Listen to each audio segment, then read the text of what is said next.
Ja bih rekao da bi bilo možda dobro ako smijem sugerirati da se vratimo na glavni problem koji je apostrofiran u izvješću, to je korupcija.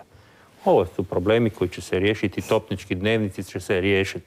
Apsolutno, ali zašto ih ne otvoriti? Mislim da je glavni problem Hrvatske upravo korupcija o kojoj se govori, tim prije što je konstatacija iz izvješća ta da je korupcija motivirana i na neki način štićena od najviših dijelova hrvatske vlasti. To je problem Hrvatske i mislim da je konačno vrijeme da Hrvatska stane oštro u borbi protiv korupcije, da sve one primjedbe koje ne mora nam reći Europska komisija, pa slušamo građane svaki dan.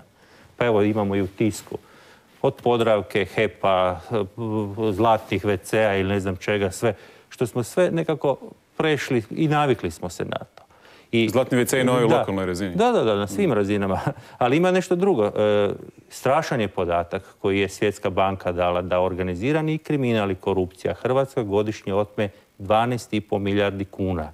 Zamislite što bi ti 12,5 milijardi kuna značilo za hrvatski razvoj, koliko se škola, autocesta, gospodarstvenih resursa, zdravstvenih ustanova može napraviti za 12,5 milijardi kuna. Prema tome, vrijeme je da stanemo tu, da odlučno kažemo gdje su pogreške, a pogreške su u prvom redu u političkoj volji i nju treba promijeniti.